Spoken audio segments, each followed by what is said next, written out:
the Green Bay Packers offered a contract comparable with what the Ravens contract offered, would he still be a Packer today? Yes.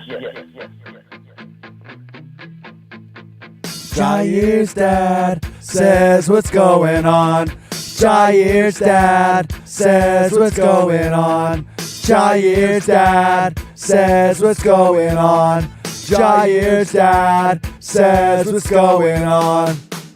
Jaire, can I come over to Baltimore?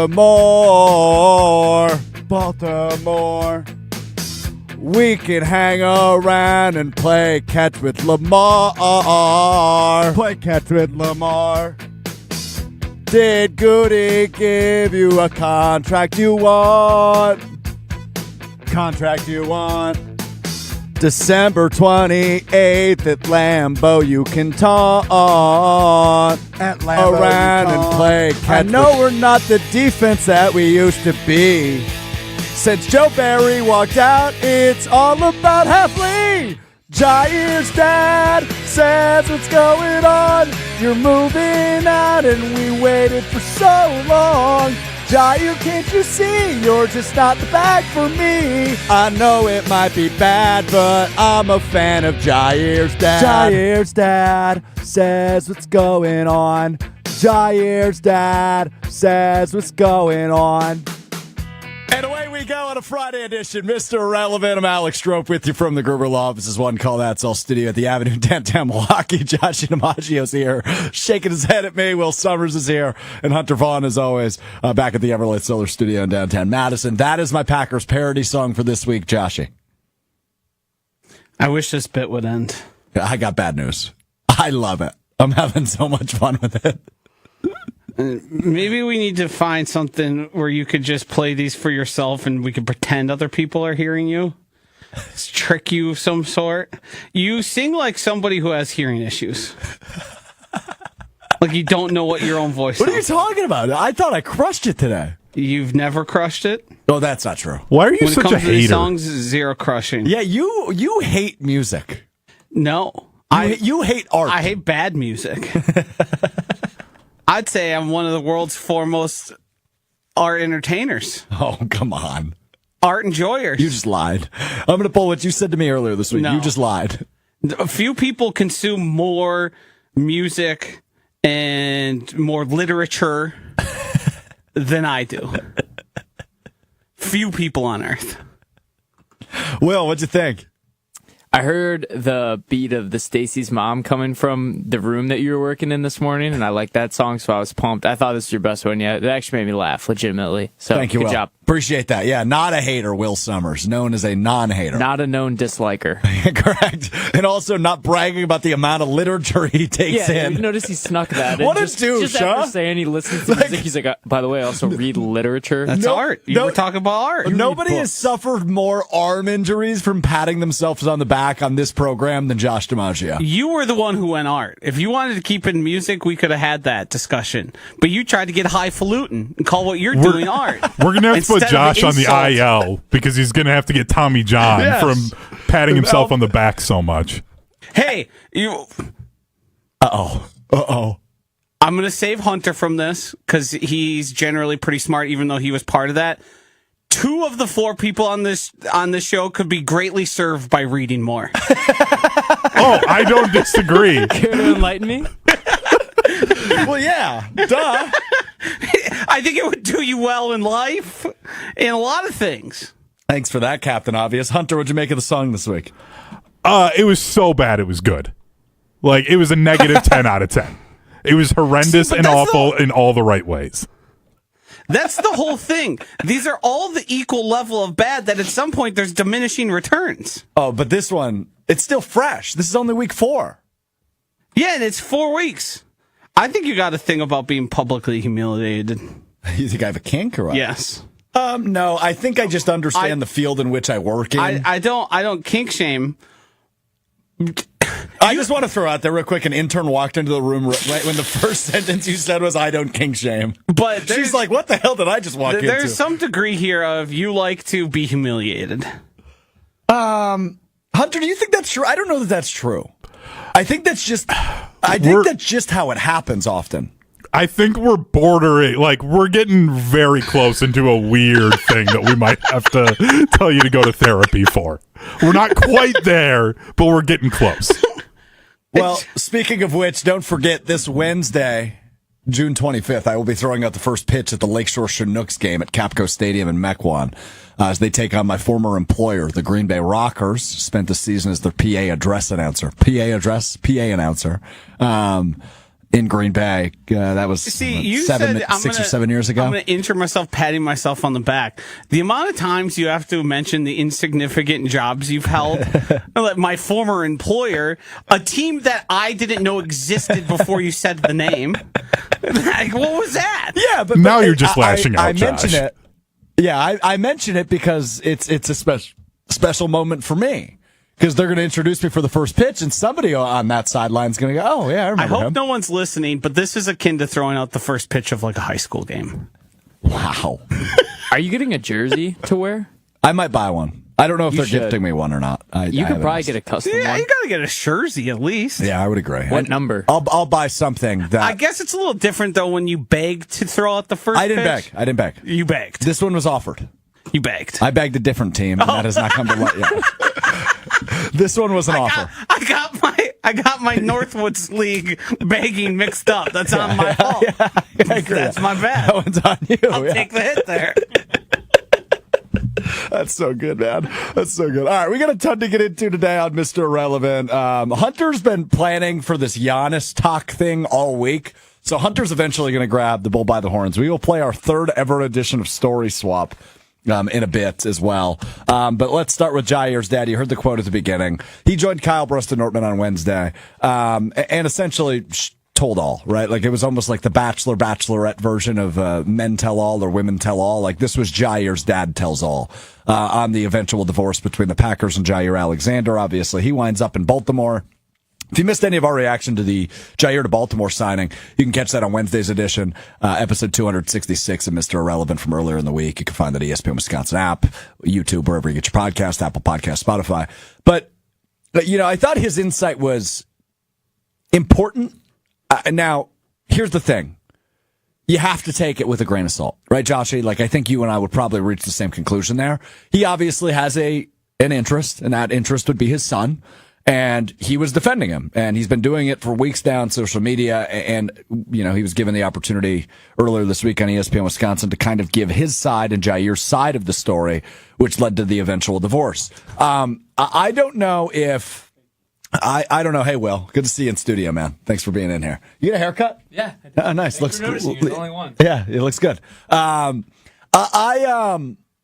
think, Joshy, that, you know, it was kind of fun context, but again, I don't know how much of it is 100% true.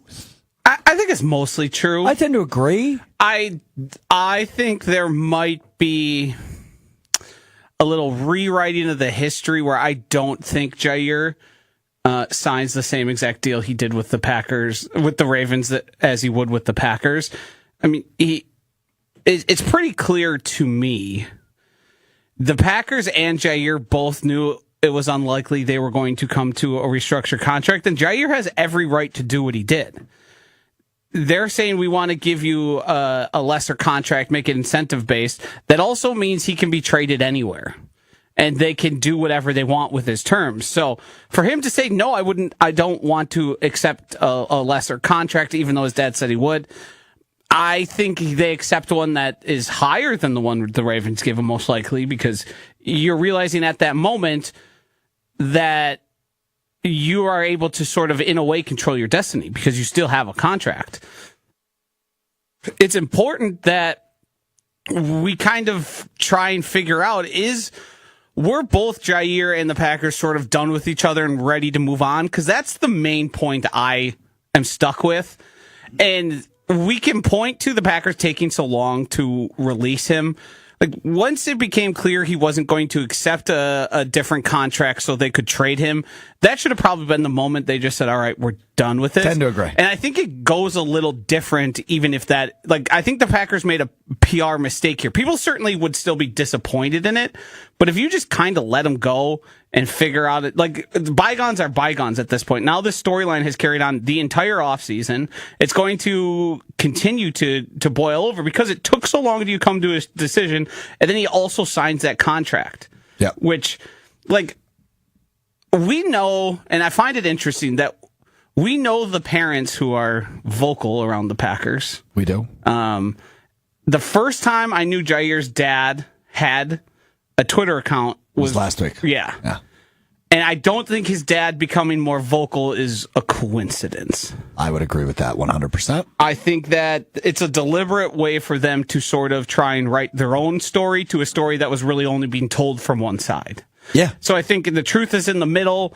I don't think Jaire would be here on a 4-year, $4 million contract. I totally agree with that. I don't think and the main part here is Jaire receives his full bonus for 50% of games played. The Packers' issue is he can only play 50% of games. So the expectation is even lower. Yep. Like, I'm sure there was incentive. I'm sure it was literally a game by game process. Every day you're on the active or every game you're on the active, you get money. Mm-hmm. And I don't think Jaire liked that. Because to set the parameters at 50% is crazy. Crazy. I'm with you on that. I don't know that we'll ever know all the ins and outs of it, but I thought it was interesting context and kind of helped. I thought it was a good job. I thought I was glad I heard him speak. I am a little dubious of we thought Jaire was coming back and there was kumbaya conversations.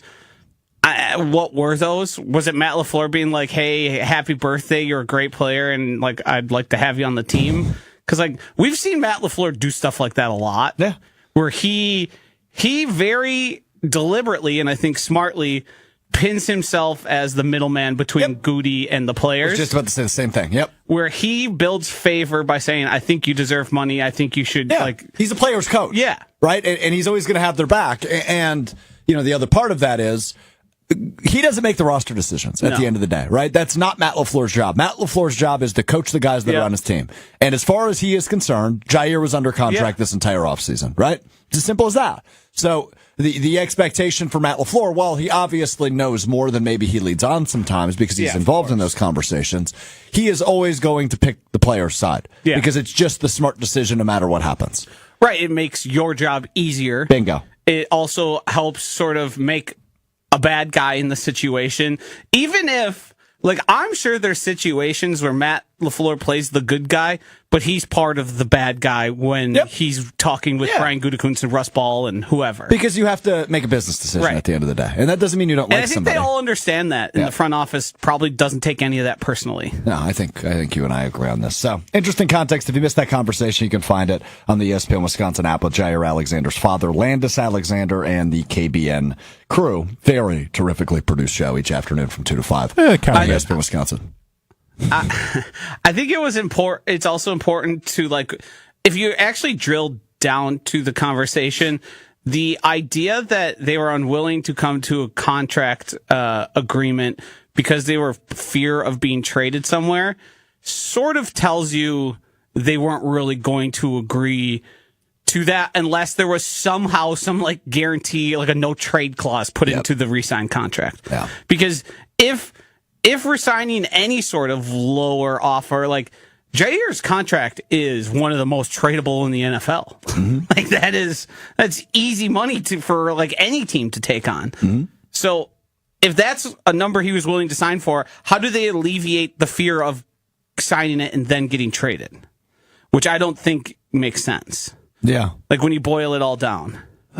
Yeah, that's a good point. I guess I haven't thought about that until this very moment. I didn't until I just said it. Okay.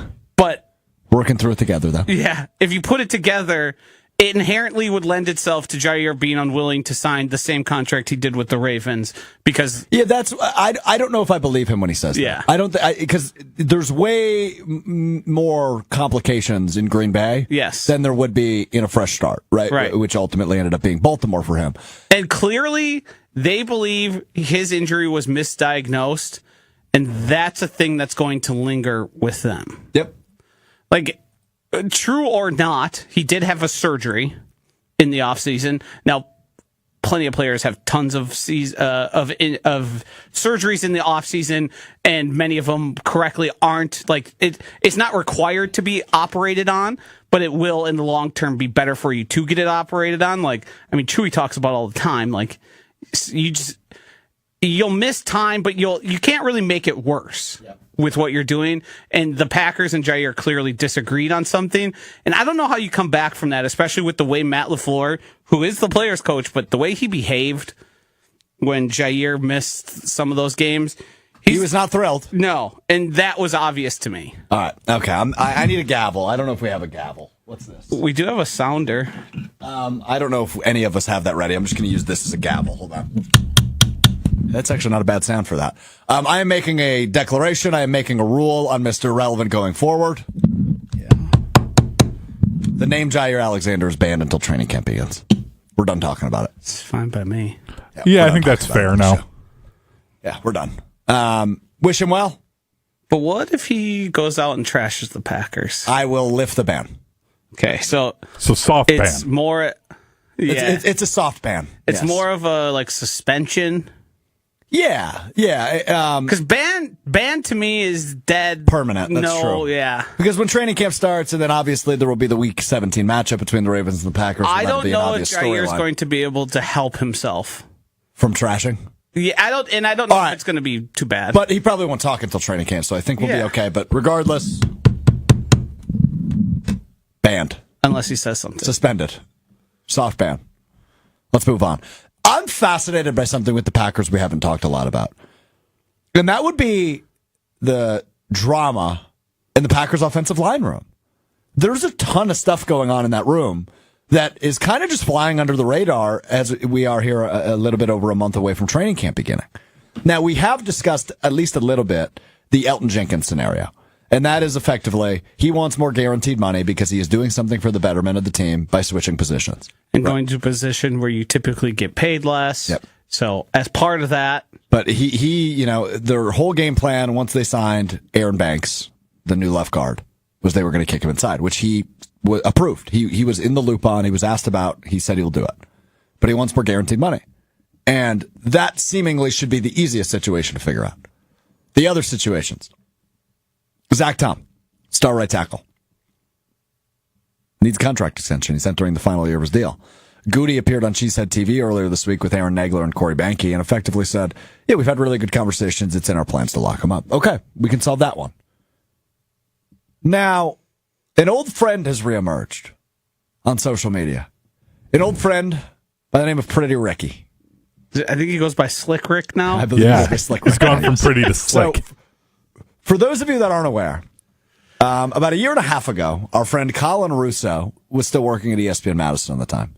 He came on this program and said, Strouf, have you heard about Pretty Ricky? And me and Hunter thought he was like on drugs or something. We had no idea what the hell he was talking about. You ever heard the band Pretty Ricky? Well, yes, the band, but he was referring to a person on Twitter who was an NFL insider, allegedly.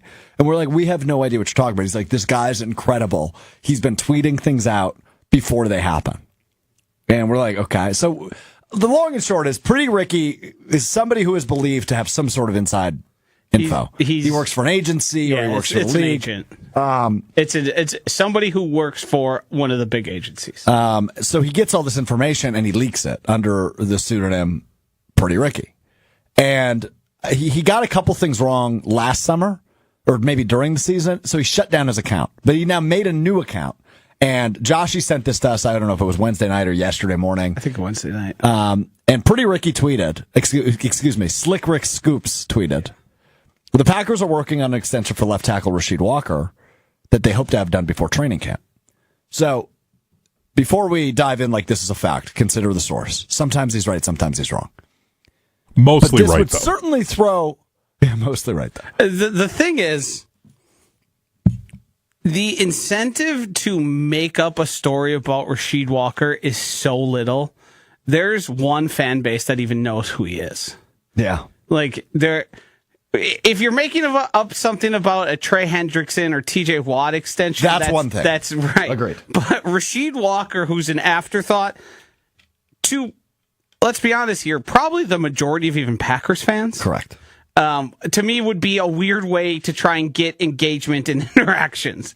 Like Rasheed Walker getting an extension ain't doing numbers. Right. Rasheed Walker isn't a needle mover. Right. But I think this is really, really important to acknowledge because the moral of the story here is, look, the Packers have a lot of decisions to make on their offensive line after this season or during this season, right? Zach Tom is one of them. Rasheed Walker is one of them. Sean Ryan, the right guard, is one of them. And if they are going the route, as I just mentioned, the general manager literally said it's in their plans to lock up Zach Tom long term, and now you have this report that their other tackle, Rasheed Walker, is getting locked up long term. What does that tell you what the Packers think of last year's first-round pick? What do the Packers think of Jordan Morgan? Because if this is true, both of these are true, that tells me a guy you drafted to play tackle who said on draft night he's looking forward to protecting Jordan Love's blind side. What does that tell you they think of him? Because to me, it says they are not in love with Jordan Morgan, nor the development or lack thereof that he's made through his first season plus in the NFL. And that's concerning because it's another first-round pick under Brian Gutekunst, which seemingly is not going to work out at least the way that you intended it to work out. I think while I understand why your brain's going there, I think you're reading into it too much. I think you've got a very good player in Rasheed Walker, also a player that I think the Packers front office has let us know they weren't as sold on or happy with the offensive line performance as to what we thought they were, and many of the graders and people do it.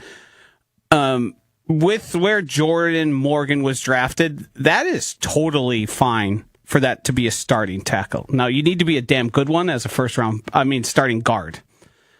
I know we got excited, left tackle, he's going to hold down the blind side next decade, new David Bakhtiari, all that. Drafting a guard at that position is perfectly fine. Yeah. And especially if it ends up being a plus player at that. It doesn't matter to me a whole lot where Jordan Morgan plays. It matters to me how good he is. Yeah, and I agree with that. And I think ultimately what it looks like, if this is true, this Rasheed Walker news, they're not signing him to extension to make him a backup, right? That's just not going to be the case. You'd have a very hard time convincing that player to take backup money who's slated to have or compete for a starting job.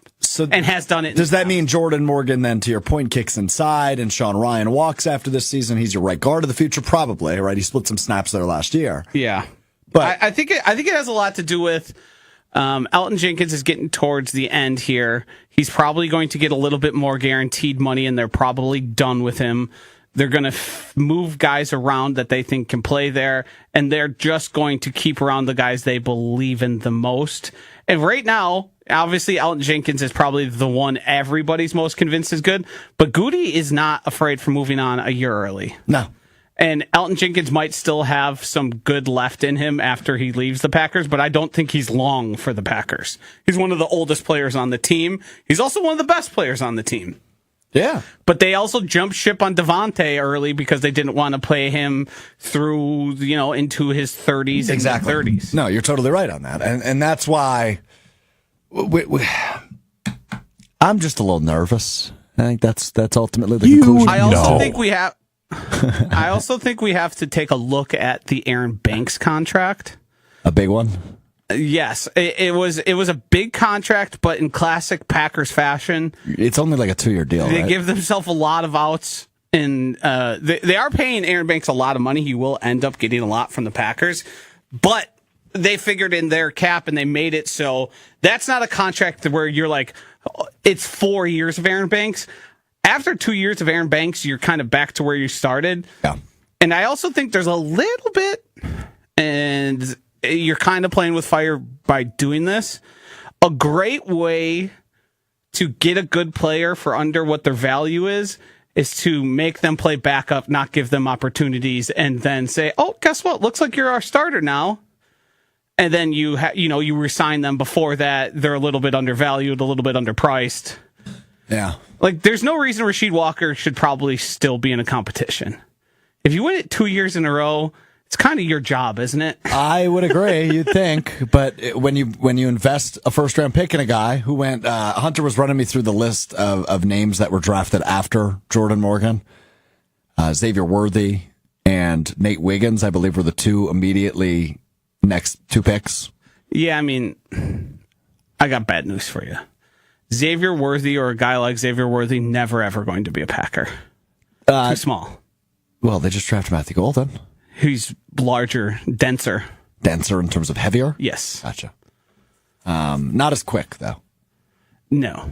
Yeah, it is what it is. I don't even know how good Wiggins is. I know he was highly touted. Yeah. What he was his first year in the NFL, I have no clue. Well, as you look at the Packers cornerback depth chart, the point I'm making is it just wouldn't hurt. I don't think the Packers would. Would you feel better if it was Nate Wiggins, Keyshawn Nixon? I'd feel better, yes. Okay. Could you tell me how Nate Wiggins played last year? Or just because he has brand name of a first round pick? I could not tell you the ins and outs of his You're statistics. sticker shopping. Yeah. Yeah.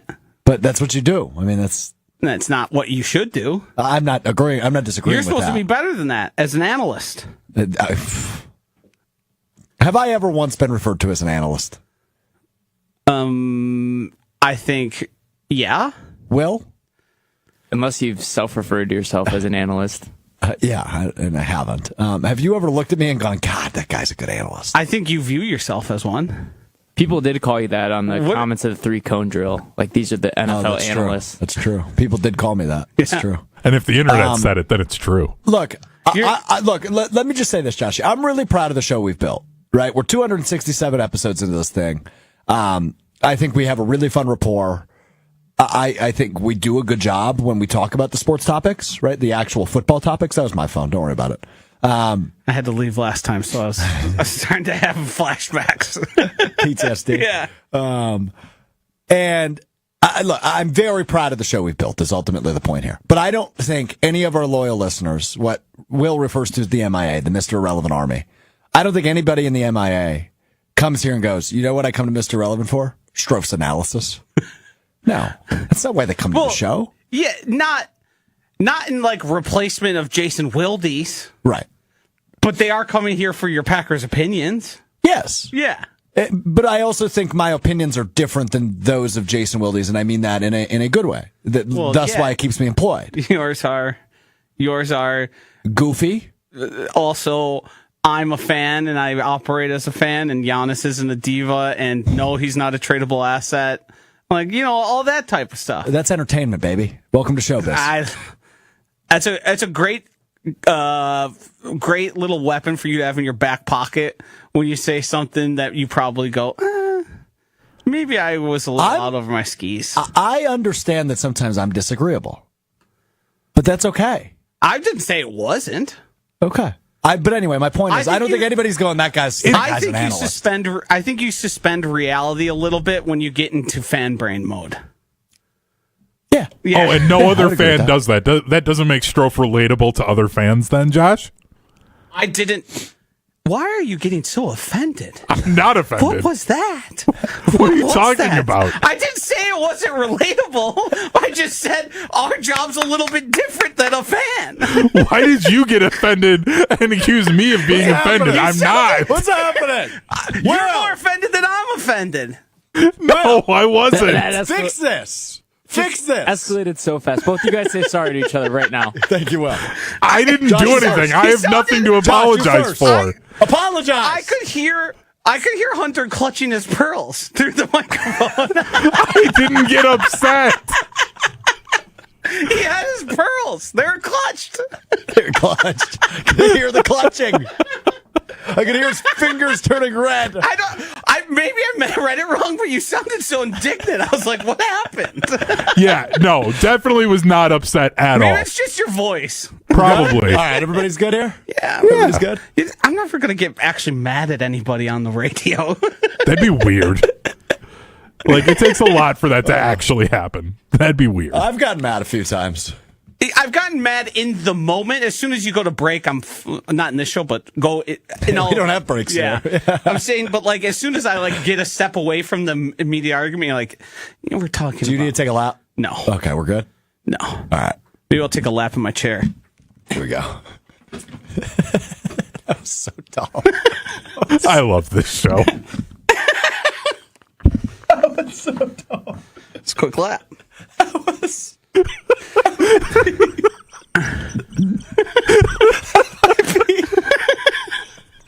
dumbest thing that's ever happened That didn't just happen, right?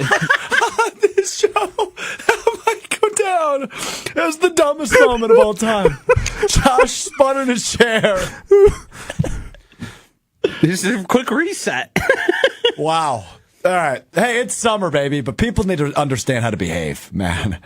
I was at Juneteenth yesterday, great event. I was at Summerfest last night, great event, enjoying the weather. I was out at a pool last night. A pool? Yeah, I went to a pool in the middle of the Who day. the hell is a pool? Our friend Maddie from our digital media. I mean, her apartment has a pool. She doesn't own her it. apartment has a pool, yes. Yeah. Correct. You need pool friends. Brother, we have some over there. We have probably about a 70-year-old man named Richard. And we just blame him anytime anything goes wrong. So I'll just be in the pool and I'll just randomly yell, "Damn it, Richard!" Is Richard there? Or Yeah, Richard was there, yeah. what does he say?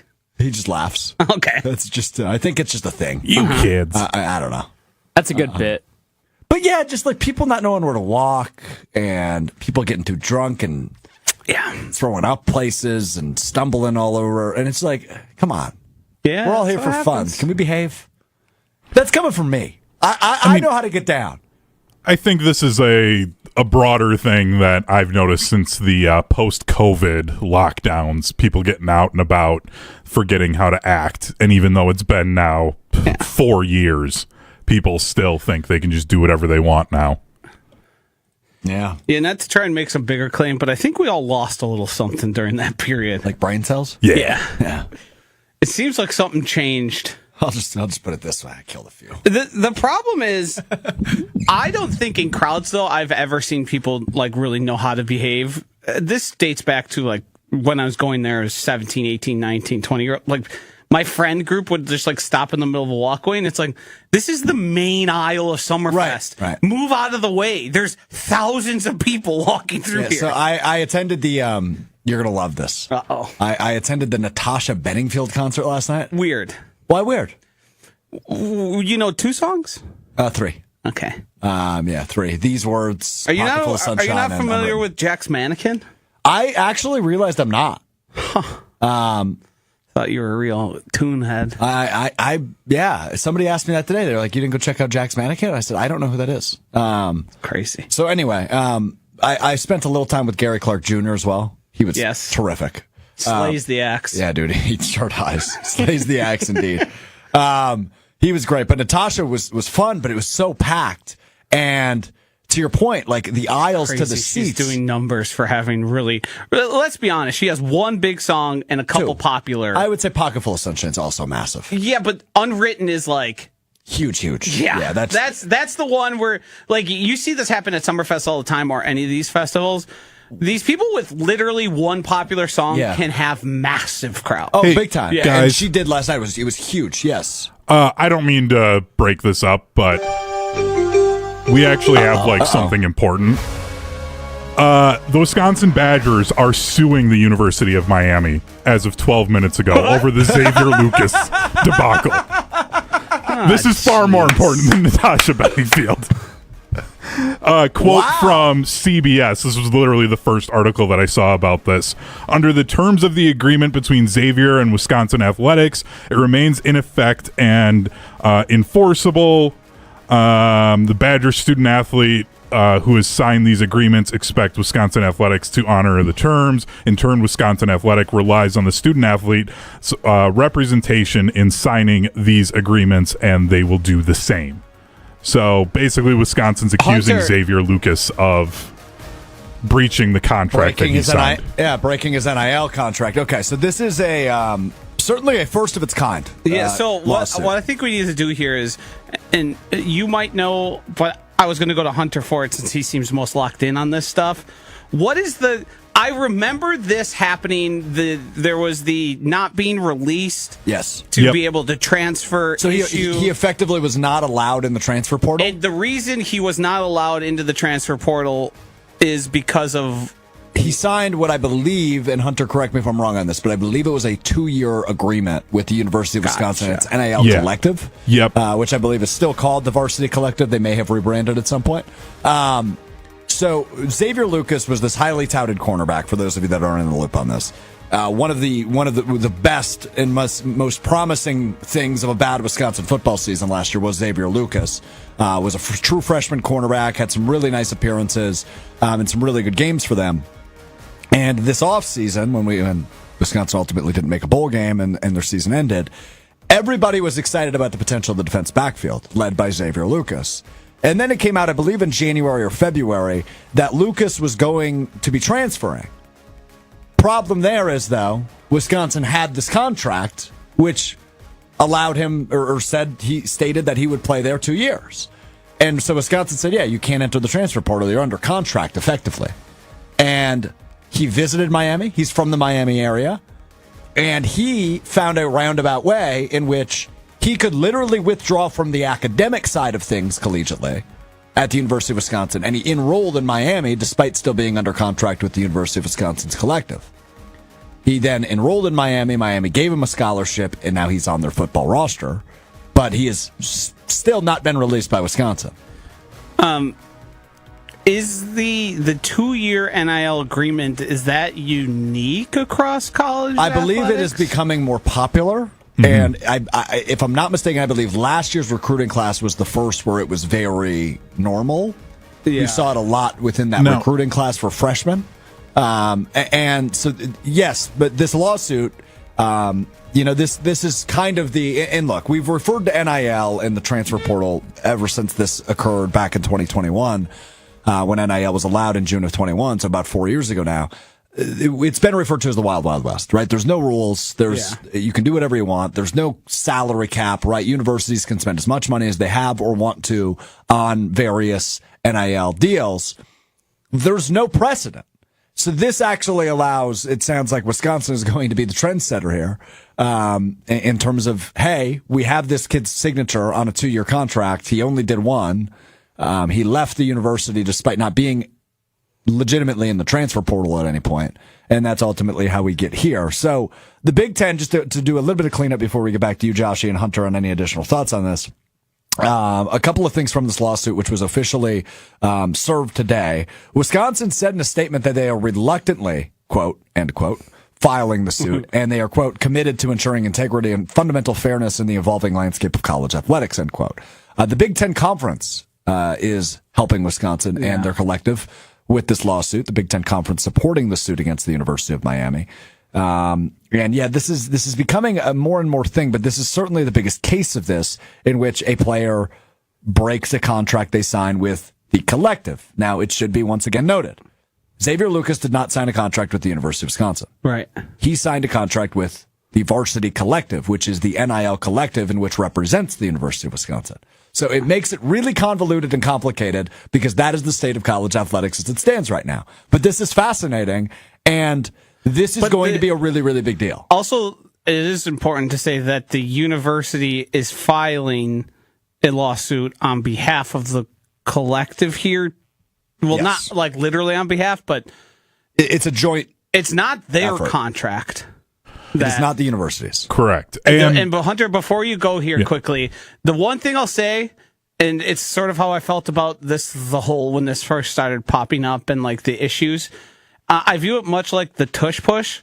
I'm rather indifferent to the result of said lawsuit between Xavier and the university. I just wish the Badgers, in this sense, weren't the ones leading the charge. Would you rather, this is a legitimate question I have before we get to real analysis. If Wisconsin plays a role in this, would you rather them be what they are and being the suee, or would you rather them be Miami and be the sued? Because it shows they're making an effort. I think to bolster. I think I agree with you. Yeah, I want my guys working every angle. I'd prefer them to be on the flip side of this. Yeah, you know what I find so fascinating about the NIL thing in Wisconsin is that this is now the second thing they're leading the charge on. Do you know the other? They were the first school to do this. Graham NIL. Mertz logo. Do you have any idea? Bingo. Graham Mertz was the first player in college football to launch his own apparel. Back in 2021, I think. I remember that. That was a doozy. I attended their media day that I fall. wonder how many tens of shirts they sold. Well, yeah, I imagine it couldn't have been a lot. I want to try and find one now. I can say with confidence that I had never ran into anybody in Mertz gear. I can also say that in confidence. Now, here's the thing. That's NFL quarterback Graham Mertz, too. Yeah, now. put some respect on his name. That's UFL quarterback Graham Mertz. Future UFL MVP. Future. That'd be so fun. Even Jay Sternberger. That'd be so fun. Okay, so this is interesting. Yeah, Hunter, go ahead. Yeah, the one thing I was going to say, too, is I was reading further into this article about this on CBS, where I found this. Xavier Lucas's lawyer they're arguing that what he signed with Wisconsin, it was only a memorandum of understanding and isn't an enforceable contract until this House settlement that just passed, saying that athletes could be paid directly by schools. So they're trying to argue that the contract doesn't work because the House settlement hadn't happened yet, even though he signed a contract with an NIL collective and an agreement with them. So it's very weird and it's very sticky. And the problem with all of this too is the fact that even if Wisconsin wins this, Xavier Lucas isn't going to be wearing the Motion W, which still hurts the Badgers and is what sucks here. So for Xavier, I understand, you want to go, dude, you signed a contract, you should be staying kind of a thing. But for him, there's a good chance he has to sit out a year here because of all of this. If this goes the way that Wisconsin hopes it does. And I imagine ultimately it will, right? I would guess, but I don't know. I'm by no means a legal expert. This is going to drag on, would be my guess. I don't think with any confidence we can say what's going to happen here. No, I mean it's because there's being precedents set weekly. Yeah. Yeah, they need to see this through. What's going to be wild? That's the big one, right? It can't be an out of court settlement. This needs to go all the way through. Because you will need an answer and you will need some clarity on some of these rules. Yeah. What's going to be wild about this, because I'm such a giant nerd, there's a few TikTok accounts that I follow who give the updates as the Supreme Court the Supreme Court gives their rulings on stuff. I'm probably going to see this case be talked about on that TikTok account, which is going to be wild, because I have that's what this feels like is going to happen, is we're going to get a settlement in the first court. They'll appeal it. It's going to get bumped up then to a district court, and then it's going to go further then to the Supreme Court. So we're going to get writings on this from Justice Roberts and Amy Coney Barrett. It's going to be wild. I got distracted.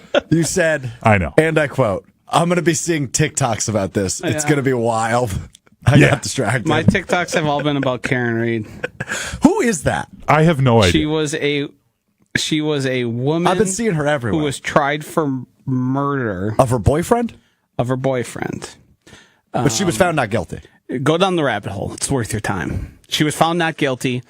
Her non-guilty heavily implies that there was a large multi-agency cover-up of police impropriety in an investigation and maybe even involvement in the death. Is it inappropriate to ask if she's attractive? Funny you say that. I'm just wondering if that plays a role. It kind of is, but... It's funny you say that. Why is that funny? One of the major themes of the trial was the text messages between the police officers talking about her level of attractiveness. So is the answer yes? She is a nice looking woman. Yeah, she's pretty. Yeah. She's older. But there are I've never seen her. There is one portion of this trial where text messages are being read from a group message. And how inappropriate is it? Wildly inappropriate. So much so that one of the men refused to read it. What do you mean refused to read it? He was asked to read it aloud, and he said, I'm not going to do that. He said, these aren't my words. I didn't type them. I'm not going to read it, even though he was in the group chat. Wow. Okay. Well, now that we're talking about it in front of our phones, I'm sure I'll get a bunch of videos of it. Yeah. I don't know how we went from Wisconsin versus Miami to Karen Reed. And Hunter getting TikToks. Yeah, my Supreme Court TikToks. Well, speaking of Supreme Court TikToks and Karen Reed TikToks and Wisconsin Miami TikToks, Could have just said, speaking of TikTok. Somebody that's been on your feed a lot this week is one Giannis Antetokounmpo, the two-time NBA MVP and Milwaukee Bucks superstar. As his name continues to swirl in the headlines, he's taken control into his own hands. Well, kind of. By, just TikToking through it all. Hunter? We're going to begin on Father's Day. So this past Sunday when all of the TikToks began, and Giannis was out here giving some great marriage advice for people involving pineapple. This one right here is the one that's poisonous. Okay? Let's go. Oh! That was the poisonous. So I died first. Okay. You won. I say you killed me. Where is my flat charger? I don't know. No, I'm serious. Get I it don't back. know. Don't ever trust your wife. Don't ever trust your wife. Don't ever trust What your happened wife, now? guys. Okay. Got it, Giannis. Wait, what were they doing? I don't get it. He just picked a pineapple that was poisoned and then was having them go back and forth eating them.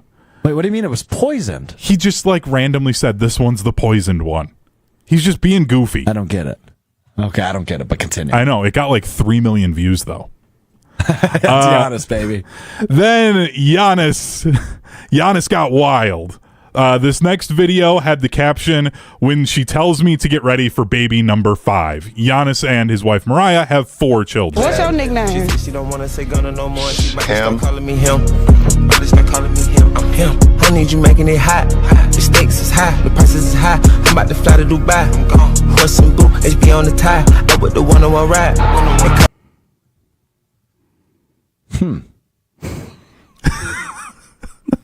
That's all you got.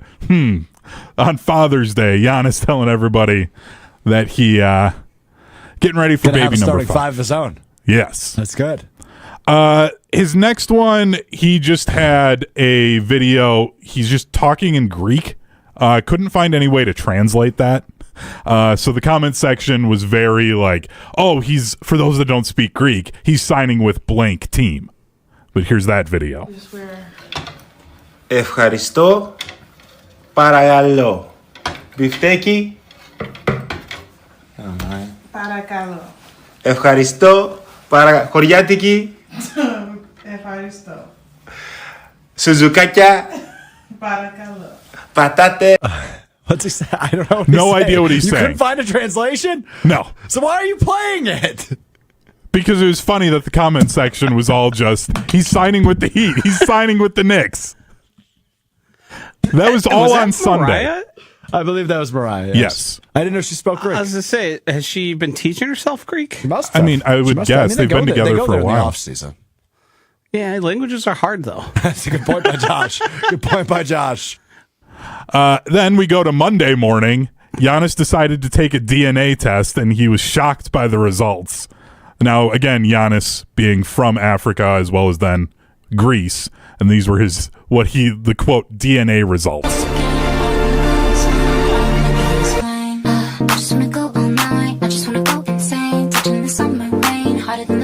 Because it's kind of small, it was saying he is Malaysian and Hungarian, and he was very confused. So Giannis finding the filters. Okay. He went deeper down the filter rabbit hole on Monday, and his quote-unquote unk game came out. He's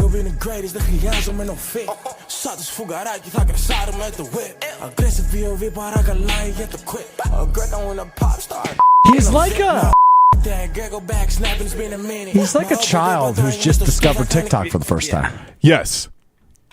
And that's where TikTok started saying his unk game came out. It's like when your parents figured out Snapchat and the filters for the first time. Yeah. And they were so pleased by them turning into Dogs. Yeah. The dog filter. Yeah. Yeah, he then continued in the unk mode on Tuesday with a little bit of a dance. Stop saying that. Unk mode.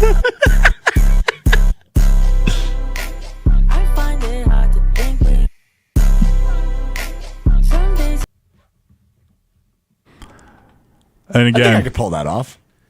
yeah, that one's not too difficult.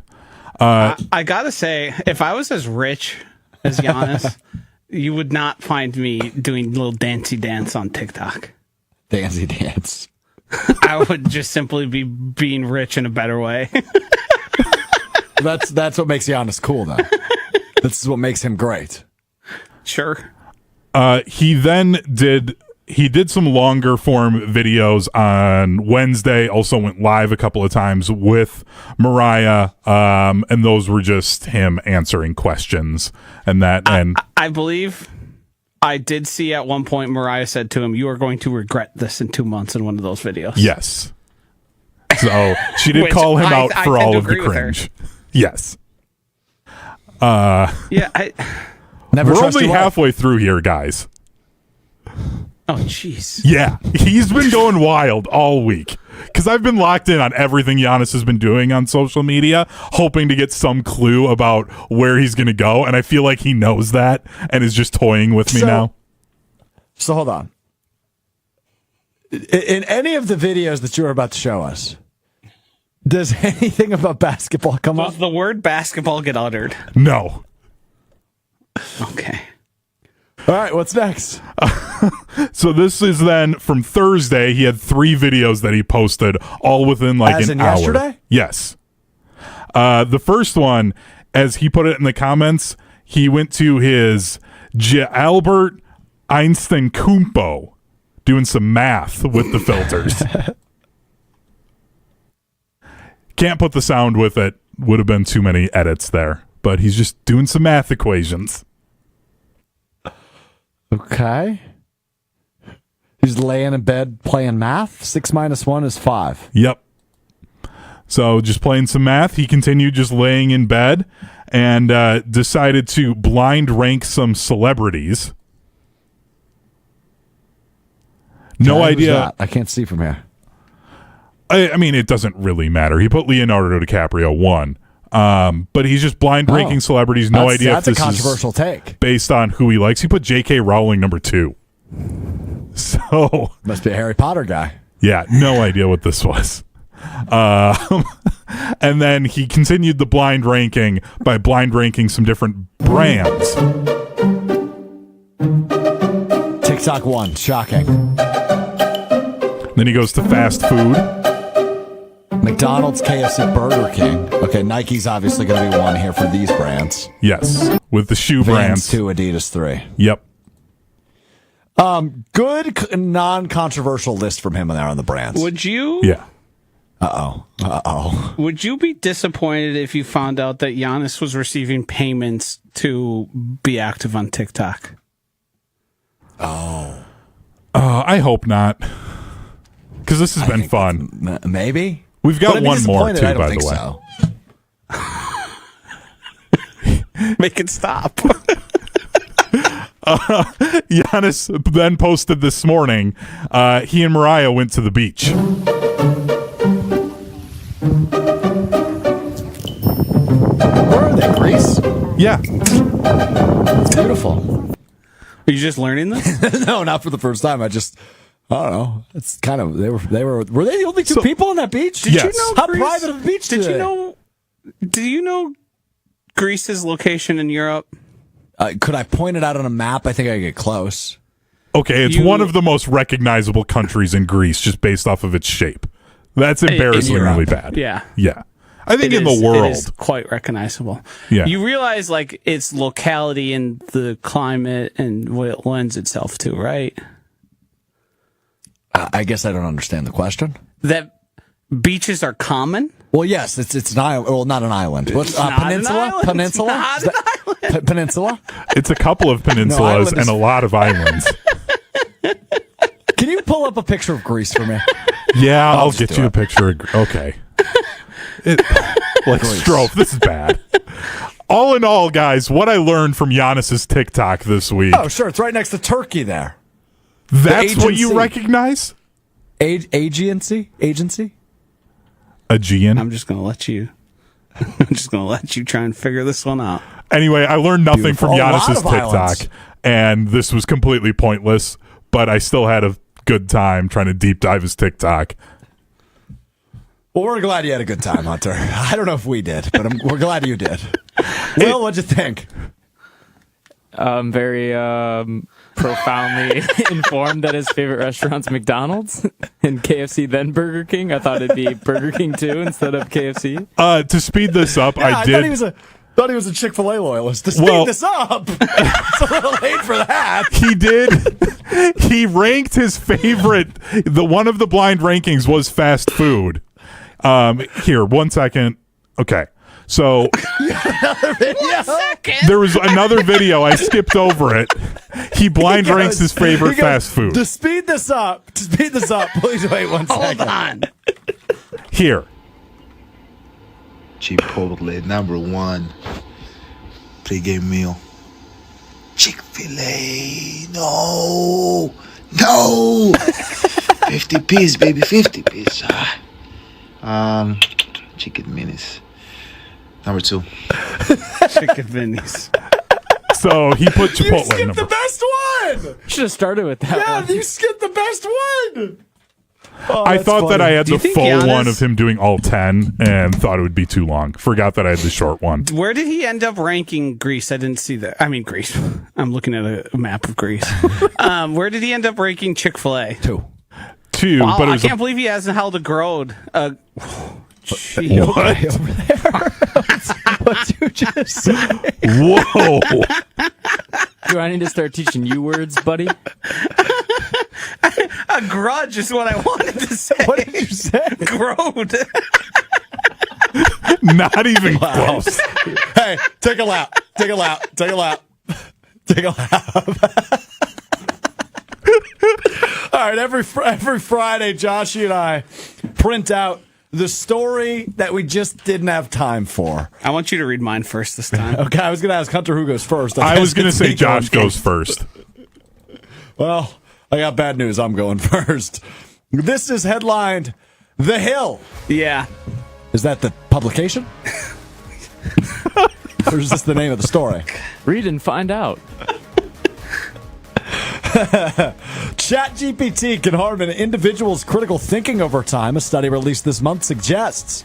Researchers at MIT's Media Lab asked subjects to write several SAT essays and separated subjects into 3 groups. Using OpenAI's ChatGPT, using Google's search engine, and using nothing, which they called the brain-only group. Each subject's brain was monitored through Real humdinger of word in there. Sound it out. electroencephalography, EEG, which measured the writer's brain activity through multiple regions in the brain. They discovered that subjects who used ChatGPT over a few months had the lowest brain engagement and consistently underperformed at a neutral linguistic and behavioral levels, according to the study. The study found that the ChatGPT group initially used their large language model, also known as LLM, to ask structural questions for their essay. But near the end of the study, they were more likely to copy and paste their essay entirely. Here's the thing. We didn't need an MIT survey to determine whether or not your critical thinking would be impacted when you can use a robot instead of your brain. I think the big point here is adherence and consistent use of AI or ChatGPT, name whatever one it is quite literally making people stupider. And I believe that. Yeah. Which I don't think people realized that it's like affecting the way their brain works when they're so reliant on something else. And the anti-AI fight is a fight I'm going to keep pushing. Yes. I've seen people like when my friends were out and someone asks a question that isn't immediately available, instead of going to Google, they go to ChatGPT. Yeah, that's crazy. And it's like, that's crazy. But Google would give you the same answer. Google would give you the answer. Right. Why do we need the model to tell actually, I'm thinking we might be onto something here, Josh. I think you might all of a sudden be more pro Wikipedia than ever. I've long been pro Wikipedia. I don't try and make my case for being like a Wikipedia power user or trying to claim it's my favorite app. It's my second favorite. I use Wikipedia. I want to know what my favorite app Yes, is? the ESPN Wisconsin app, which you had to be corrected on multiple times before it stuck in your brain. I got talked to by management when I tweeted that. Yeah. Yeah. Management had a word with me, said, Strouf, ESPN Wisconsin app's your favorite. It was within days of the release of the app. It was a that's couple weeks, tough. but yeah. No, it was days. It was a couple weeks as you trying to stretch it. It was within the week. Was it really? Yes. All right, that's an all-time bad move by me. Do you think people were talking smack about me behind my back for that Yes, I took part. one? You know you're Josh led the charge. Back, right? Read the damn story, would you? Well, hang on. Back to AI real quick. The buildings that they use to power those computers are also super bad for the environment and poison like the water and land. Yes. So AI sucks. Yeah. All right, good take. This is from the Associated Press out of London. Wow, it came preloaded with the music. Londoners have reported thousands of sightings of Pitbull this week. 305, Mr. 305. Mr. Worldwide. Galore. Hey, baby. With the bald head, goatee, and suit, he's pretty hard to miss. On closer inspection, though, it becomes clear that Mr. Worldwide is not actually everywhere all at once. In his stead, those are clones swarming London on their way to the O2 Arena to see him on stage. So I've seen this happening. Yeah. I have a friend that did this and went to his concert maybe at Summerfest. Dressed up as him? Yes. Yes. The goatee, drawn on. The bare head, bald caps in lieu of a dramatic shave. More than 2 decades into his career, the Miami superstar, whose hits from hotel room service to Timber and Give Me Everything to El Taxi become permanent playlist staples on weddings, bar mitzvahs, and yes, He started noticing it took place in 2021, emerging after the pandemic. So this is a thing that's taken over most concerts, or I shouldn't say most. But people don't just go to concerts and wear the t-shirt of the band they're seeing or like, or one related. It's now like a costume party. I love that. I hate it. Of course you do. Yeah, of course I do. It's very much the exact thing you would hate. Yeah. Which is why I chose the story. You're going to a concert, but while you go, you're trying to say to everyone, hey, look at me. All right, Will, I know Josh is your guy. But is it fair to say that Josh doesn't like fun? No, he likes fun. He definitely likes fun. But he likes making fun of other people's fun quite often. He likes very specific fun, and it has to be on his terms, which would indicate to me he does not actually like fun. I'm Team Hunter here. Yeah, me and Josh are the exact opposite, but that's why it works. We're like fire and ice. Because you would dress up as Pitbull if you went to a Pitbull concert. Sure. I would too. Yeah, maybe. I find any level of look at me in such egregious fashion, which is just crazy to me given the career path you've chosen. Yeah, I get to hide behind a microphone. You're literally on two different YouTube channels right now. Yeah, but I don't... Saying, look at me and listen to my opinion about fun. Yeah. Yeah. We're going to post this video on Twitter and TikTok later, too. This is an understood format. I'm being asked for my opinion. I could show up here and not give you opinions if that's what you'd like. No, I very much wouldn't like that. I don't think anyone would like that. But you're going to a concert. There's 10,000 other people there, and you want people to look and point at you and go, oh, my God, that's so funny. It's not that funny. So you really hated when I did the split Wisconsin Marquette shirt? Yes. Okay. Yes. Great move by me. No. Will? Kind of cool. Thank you. It was his birthday, too, so you got to respect it. No. December 6th is your day before my birthday. So we could, in theory, by the way, we could go Saturday, Marquette, Wisconsin, Sunday, Packers, Bears. Just throwing that out there. Ooh. I don't know what you want me to do with that information. I want you to book the hotel room. No. In one of the two cities. Won't do it. Okay. We would. Time now for what we missed and what we learned. Josh, you wouldn't go with a collective, a show group outing and do that? Yeah. We're celebrating my birthday and we're going to games together. And I think I got to do the dishes that day. Again, hates what fun. We missed, what we learned. It's presented by Door County Distillery, locally produced, handcrafted, I can't be seen spirits. in public next to him wearing that shirt. Hey, I can't be in an arena shut doing up. that. What's up, Door County? DoorCountyDistillery.com is the website. Gins, vodkas, rums, brandies, and more. Graduation parties, tailgates, whatever you got going on. Elevate it. Door County Distillery. Been drinking the maple barrel aged bourbon from Door County Distillery, which you can only get in Carlsville. Delicious. Well worth the money. And it's not that expensive. I mean, it's affordable. It's award-winning. It's local. Support local. Drink local. Let's go. DoorCountyDistillery.com is the website. Okay. There was a story about Sal Frelick in like every publication in the country today. So we got to do it in what we missed. Lou Farinella is the name of a fan of the Chicago Cubs. Yeah, just like couldn't make any more sense. Lou Farinella was sitting in the second row last night at Wrigley Stadium, or yesterday afternoon rather, at Wrigley Field, and Sal Frelick was up to bat, lost his bat, it got stuck in the net. Okay, it's very high up there. Lou Farinella took it upon himself to climb the net, which is a very dangerous decision, and pull the bat down. He ultimately retrieved the bat and returned to his seat when security approached him and did not kick him out. Props to Wrigley Field security for that, as Lou saw the bat and he just went up. Lou Farinella joined Wisconsin's Morning News on 620 WTMJ, the home of the Brewers, our sister station over at 620 WTMJ this morning. Here was his explanation of exactly what went through his mind when he climbed a net at Wrigley Field. Just instinct. As I told the security, I'm like, hey, what's the difference between a bat and a foul ball? Like, you can go for a foul ball.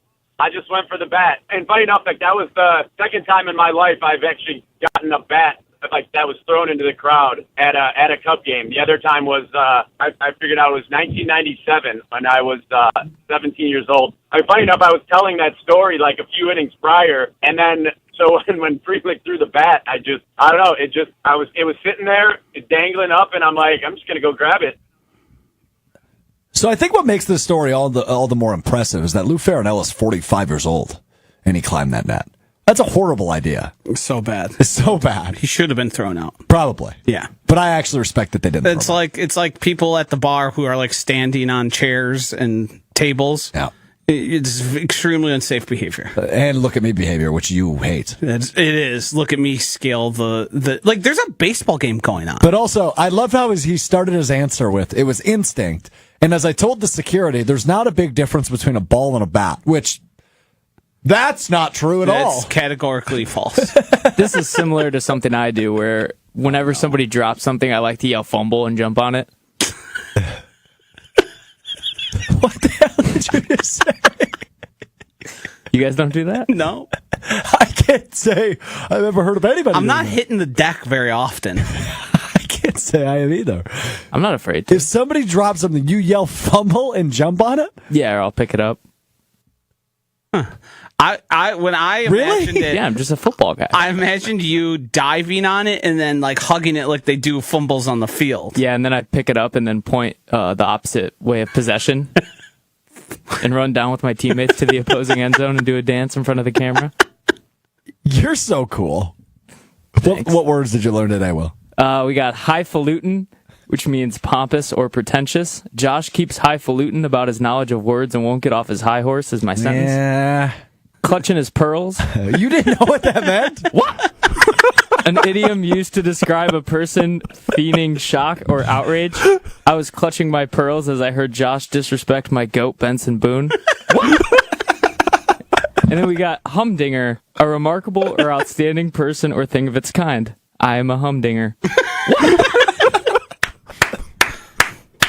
It's a hell of a way to wrap up the week right there.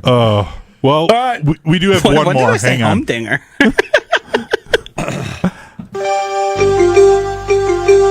Josh was right. Yeah. While you guys were talking about Matthew Golden and Xavier Worthy, Josh said that Golden was more dense. Officially on their Wikipedia pages, Xavier Worthy, 5'11", 165. Matthew Golden, 6 foot 191. So again, there you go. Nice. Shocking news. Josh was right. God. Very good. That's a way to end the week. Josh ends the week on a win. That will do it for us today. We're back with you Monday beginning at 12:30 Central, ESPN Madison, ESPN Milwaukee on YouTube if you're watching us live. And if not, of course, you can find the podcast, YouTube, ESPN Wisconsin app, Apple Podcasts, Spotify, or anywhere you get your podcasts. 3 times a week we do this Monday, Wednesday, Friday beginning at 12:30 Central, although we will be off next Friday because Hunter and I are both off. So we're going to give you... What are you guys doing? I'm golfing. Hanging out? No, we're not took together. A day off to golf? No, I took a day off just to take a day off. Okay. I'm going to be camping up in Door County. I don't know if you've noticed this about me. I'm a hard worker. I don't take a lot of time off. And you're saying it to the one person who works just as frequently as you. That's not true. You take more time off than I do. I have more time off. Is that true? How many years have you been here? This is year 5, technically. I've been here twice as long as you. Oh, 10-year anniversary, huh? Congrats. Yeah? When's that? Huh? When's your 10-year anniversary? Next month. We having a party? No. That's a big deal. Well, We are making this the most look at Josh episode ever when that hits. Yep. We're going to dress him up as Pitbull. Yep. Give him a No, ball we're all cap. going to dress up as Josh. Oh, I better get the beard growing out. Dust off my finest flannel. Yeah, I was going to say, I won't have dust to it do off. much other than put a hat on. I But was going to say, Hunter, you're not far away. That's true. That's true. All right, we got to go. We're way late. Whoops. Well, management's going to yell at me about this now. So thanks, Joshy. I blame this one on you. Back with you Monday. Make decent decisions. Enjoy the weekend. We'll talk to you Monday. Peace.